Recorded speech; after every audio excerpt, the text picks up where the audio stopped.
What's up, roofing contractors? Welcome back to Roof It Up. I'm Saenz, founder of Saenz Global, and this is where we help you scale with profitability and no chaos. Today, we're super excited because we have the queen herself, and she is incredible. I have personally been on her podcast as well, and she's a business and life coach who specializes in something every contractor I know struggles with: turning big goals into actual action. And not just roofing contractors. This is, I think, every professional in the world, I would say. I want to welcome Myrna King. She truly is amazing, and I'm super happy to have you on this show. Thank you so much. Yes, thanks for being here. Yeah, it's really wonderful to see you again. And I think we were simpatico, when you were on our podcast, because you help people go into action with systems and processes. You find the friction and you smooth it out. And they, wow, how is that easy now when it used to be hard for us? So yeah, I love the work you do. Thanks so much. And I am so excited for everyone to hear about the work you do, because it impacts the life that ripple effects impacts a ton of other lives. So Oh, sure. it's just this really powerful movement. So we're super happy to have you. Yeah, I'm an executive and personal coach. I lead a team of coaches in a company called alifedesign.org. And our coaches help people with all manner of things that they need. And what I find is, I'm typically working with small business owners or executives on their teams or on the execution of the larger goals of an organization. But we have coaches that help people through divorce, or how to quit sugar, or how to get your mojo back, or how to sleep at night. So yeah, I mean, all parts of the human condition we're ready to help with. But I love that I'm going to talk with your people today about how to get things done, and also how to close that gap between where you are and where you want to be. Well, so let's talk about that gap. And I think one of the best things to think about, when you work with a coach or work with a professional like you, where you outsource some admin, we give an arm's length to the problem. Like, it's not in our face. We can actually see it a little clearer. And we've seen it over and over again with other clients, right? So it's a little easier for us. It's like going into the doctor and the doctor says, yeah, that's the flu, huh? Maybe a little pink eye there. And you've been in the office 30 seconds because they've seen so much of it, and they know just what to do. So yeah, when we diagnose what's going on, for someone who is kind of stuck between, how do I get over that $3 million mark to get to the $25 million mark? What is it going to take? Do I just take what I'm doing and forex it? I mean, is it? And the answer is no, not necessarily. With great efficiencies, outsourcing some of the, admin, you might add two people, but 10x your results because it was the right two people, and you've outsourced parts of the business you're not good at and maybe shouldn't be doing. So a good way to test your assumptions, like how do I go from where I am to where I want to be, is to ask yourself what if questions. Here's an example. What if we did net 10 billing or net 15-day billing instead of net 30? And our clients were paying us between the 10th and the 15th, or the 15th and the 30th, instead of paying us between the 30th and the 60th day from the bill. You know how some people, push that bill into next month and our cash flow is more rocky. What would happen if you just notified clients we're changing our billing to net 10 or net 15? What would that do to our revenue? So when you ask what if questions, you might find out we could do that. Like, how hard would that be? We let them know, 60 days from now we'll be net 15 billing. And then they've been notified and our money comes in before the end of the month. Our cash flow is better. So I think what if questions are one of the ways to check the assumptions that have you standing at the gap saying, I don't know how to get there. Myrna, you just hit it on the spot. Like little things like that sometimes can be such a, like they can really move the needle, and they're practical. They Yes. can do it fast. Mm-hmm. And it just is an idea they never even thought of. Mm-hmm. It's the Mm-hmm. power of having, you know, someone who can see what you don't see, and Mm-hmm. also and like tons of knowledge that you have, to be able to just bring that in. I don't know. That was for me, that impacted me. I was like, oh my gosh, that's brilliant. Mhm. That's fantastic. What contractors come to us saying is, I Mhm. started this growth initiative 6 months Mhm. ago, and Mhm. now it's dead in the water. So Yeah. what's usually the real problem? The real problem is at some point, some of the people decided the juice is not worth the squeeze. Like Huh? they already have a full day and now they have this growth project laid on top. And it's like when I get to it, which is never. And so the goal of the why of the growth project is not right in front of them. And I think sometimes you have to sort of hang that carrot right in front of the horse's nose, so that with every step they see they're moving towards that growth. So instead of saying there's a growth initiative, you could say, when we finish this project, we hire 3 more people. When we finish this project, I buy 2 new trucks. When we finish this project, you get a third week of vacation every year. And so now I've got skin in the game that's worth chasing instead of this kind of extra work that's probably going to lead somewhere someday that I'm going to mostly ignore. I It's so funny because you're speaking it. It's like butter. I feel like you're just like butter, so soft, so like so smooth. So you're like, oh my gosh. They're like, what should I do? And you're just like simplicity, like simplicity. Like, hey, put it in front of you, take those steps, and I think you hit it right on the spot. It's like we, I think having those little micro bites, right? You're like, oh, I did it. So I think that was amazing. Oh my gosh. Smaller steps can stair step you that way, but being connected to the why am I doing this, not just for you, but the individual people you're asking to make those changes. What's in it for you? A third week vacation? No kidding. How do we make this happen? My wife is telling me, did you get that growth project done? Because I know where I want to go. We're going to the lake with your third week vacation. The motivation is right there. So, yeah. That is so powerful. Yeah, and that is so powerful. That's so good. Okay, so I also know that you teach meditation and Mhm. EFT alongside business coaching. Mhm. How does a roofing contractor juggling, multiple jobs, five Mhm. crews, constant fires, actually Mhm. build sustainable practices that keep Mhm. them sharp? Yeah. What does that even look like in real life? They have an old saying, I think it's a Buddhist saying, before enlightenment, I would gather sticks for fire and I would carry water. After enlightenment, I gather sticks for fire and I carry water. So when you have like a calm mind, that meditation will give you, or when you do sim EFT and you release like negative emotions, burdens you've been carrying around and you stop carrying them, you set them down and walk away. So you have more breathing room in life. You bring more full attention to every moment that you're in. When you're problem solving, it's smoother and quicker. When you're giving direction or delegating, it's more clear. Just because you're even tempered, you've regulated your nervous system. And when you come out of meditation, just like when you come out of running or you're done lifting at the gym, you have these ideas like, oh, we could just add Tony to that project and it'll be done by the end of the month because you've sort of cleared your mind and then those solutions kind of appear. And so it's not a matter of how do I find the time for the practices, is that the practices give you clarity in the time you have. You're more effective and more peaceful and have more clarity about what you're doing.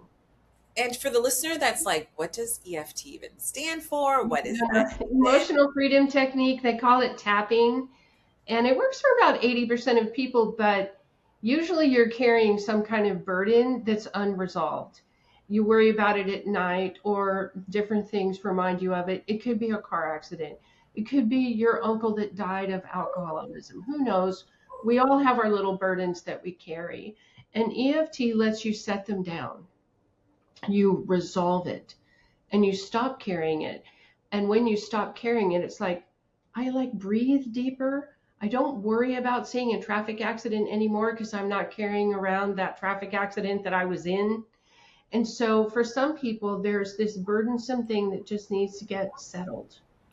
And then they're a better leader and a better parent. And And you said it's tapping. What does that mean? yeah, no. So the actual practice of it is to tap the side of your hand and then to just verbally walk through the emotional pain of the thing that happened. And the whole process takes like 15 minutes. You can learn it. And then you just do it until you feel like, oh my Lord, it doesn't bug me anymore, which often happens in like half an hour. I'm not carrying that anymore. I'm so glad I did that. I'm sorry I didn't do it 5 years ago, but now I've set it down. Okay. And now I have a tool I can use if something else comes up and I realize I'm carrying a burden about it. I know how to set it down. So if you're not watching us and you can't physically, like you're not watching this on Yeah. YouTube anymore, it's literally what Use she did. the blade of your hand. So they Yeah. call it like the karate chop point. If you were going to karate chop a brick, Uh-huh. that would be the blade of your hand, and that's where you tap. Hmm. Interesting. Yeah. I know this was, I'm like, wait, what does the tapping do? What does it do? Focus your attention on the thing. And then there's the things you say, like, even though I was in a car accident 5 years ago, I deeply and completely love, accept, and forgive myself. And then we go over what happened about 5 years ago, and you tap different parts of your body. And you tap where the needles go in acupuncture. It's the nerve endings where they're bundled. And we tend to hold emotion inside those nerve endings, believe it or not. Wow. Yeah, masseuses, massage therapists will say the body keeps score, and you really do have things trapped in your body. So this is how you let go of them. And yeah, we'll have to do it sometime. Oh my gosh. I'm like, I'm going to go do that immediately. No, that's awesome. I love it. So Okay. yeah, So so there are different things you can do to say, how can I be my best leader? How can I maintain a calm mind so I make good decisions? It's just in that category. okay, I love it. And the breakthrough. Let's talk about breakthrough. If Hmm. a roofing contractor listening to this wants Hmm. to make their 2026 their breakthrough year, Yep, not just busy, but yep, actually growing and profitable, yep. what's the one shift you tell them Hmm. to make first? Yeah, it's a really simple thing, and it probably doesn't seem like it would be powerful, but it's this.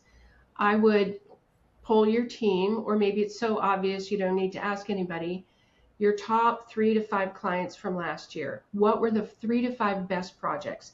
The Robinson project, the Cleveland Street project, what was it that were your best projects?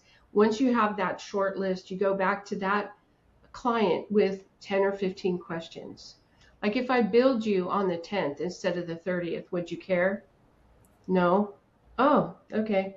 And if I charged you $25,000 for that job instead of the 22,700 I charged you, would it have made a difference? No. Okay, our prices just went up 15%. And my billing's on the 10th. Okay. And what was the customer service like? So if they say, we never thought we'd have customer service from a roofing contractor, we only ever had bad experiences, and our experience would be so much better, you would ask, so I'm going to put that in a testimonial and send it back to you so you can approve it. But now when you are talking to a new customer, you can confidently ask for billing on the 10th, ask for 15% more money, and you can say, hey, your experience in the past was bad, follow up in customer service, that doesn't happen here. Here's what our clients say. You're so much more confident to make the asks that's going to give you the growth. You don't have any more concern because your best customers already told you you're the bomb.com. You should go for it. So, yep, go back to those customers and reinforce what you can do and then push yourself forward.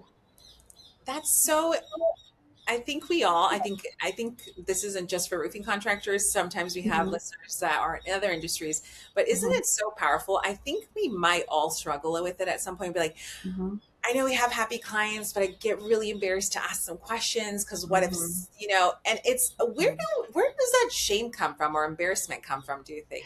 I think we're taught not to be self promoters because that makes you a kind of con man. And in a business like roofing, where there is a reputation for con man, like selling used cars or other things, that's an industry that has a little bit of a rocky reputation. You have to go the extra mile to not appear like that. But when you take control of your fear about what will these people say about me, and if I could do one more thing for them, what would they have that be? And they might give me an idea I never thought of that puts me head and shoulders above the competition. If you could have a review that we're on budget and on time every 30 days, I would believe you that we're going to close, we're going to finish this project on budget and on time. And you pencil in 30-day review on budget, on time. And then you're now head and shoulders above. So when people push back and say, you bill on the 10th, you're 15% more this other quote. Well, my customer service is better than you believe is possible in a roofing company.